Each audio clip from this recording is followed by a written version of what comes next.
Vanagaram DS. Srinivasan தொழில்நுட்ப கல்லூரி சார்பில் பட்டமளிப்பு விழா. வானகரம் டி.எஸ். சீனிவாசன் தொழில்நுட்ப கல்லூரி வளாகத்தில் 22/2/2025 அன்று கடந்த வருடம் தொழில்நுட்ப படிப்பை முடித்து சென்ற 73 மாணாக்கர்களுக்கு பட்டமளிப்பு விழாவானது மிக சிறப்பாக நடைபெற்றது. அந்த கல்லூரியில் நடைபெறும் 16வது பட்டமளிப்பு விழா என்பது குறிப்பிடத்தக்கது. திருமதி டி. சபிதா IAS கூடுதல் தலைமை செயலர் அவர்கள் தலைமையில் நடைபெற்ற இந்த பட்டமளிப்பு விழாவில் திருமதி அருணா சங்கர நாராயணன் அவர்கள் மற்றும் TVS கல்வி குழுமத்தின் இயக்குனர் டாக்டர் மாலினி சீனிவாசன் அவர்கள் சிறப்பு விருந்தினராக பங்கேற்று மாணாக்கர்களுக்கு பரிசுகள் வழங்கி சிறப்பித்தனர். வானகரத்தில் 1997 திரு T.S. சீனிவாசன் அவர்கள் நினைவாக துவங்கப்பட்ட இந்த பயிற்சி கல்லூரி 2006 வருடம் தொழில்நுட்ப கல்லூரியாக உருவெடுத்தது.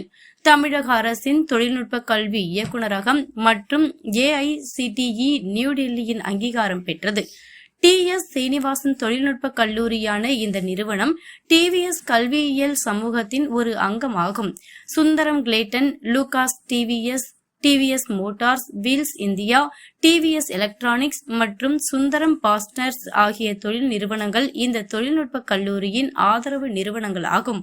இந்த கல்லூரியில் பயிலும் பொருளாதாரத்தில் பின்தங்கிய, படிப்பு மற்றும் ஒழுக்கத்தில் சிறந்து விளங்கும் மாணாக்கர்களின் படிப்பு மேம்பாட்டிற்கு உதவிடும் வகையில் T.S. சீனிவாசன் அவர்கள் நினைவாகவும் மற்றும் மாணாக்கர்களின் சிறந்த ப்ராஜெக்ட் படைப்பிற்காகவும் PJ தாமஸ் அவர்கள் நினைவாக உதவித்தொகையும், இறுதி ஆண்டு முடித்த மாணாக்கர்களில் ஒவ்வொரு துறையிலும் மிக சிறந்த ஒருவருக்கு 50,000 ரூபாய் வீதம் விருதும் வழங்கப்பட்டது. இந்த கல்லூரியில் படித்து முடிக்கும் மாணாக்கர்களுக்கு வேலைவாய்ப்பை மேம்படுத்தும் வகையில் 40 மிகப்பெரிய தொழிற்சாலைகளில் MOU மூலம் 100% வேலை கிடைப்பதை உறுதிப்படுத்தப்படுகிறது. இது தவிர சிங்கப்பூர், துபாய் மற்றும் ஜெர்மனி நாடுகளில் உள்ள தொழில் நிறுவனங்களில் கடந்த 3 வருடங்களாக மாணாக்கர்கள் தொழிற்பயிற்சி கிடைக்கப் பெற்று வேலை செய்து வருகின்றனர்.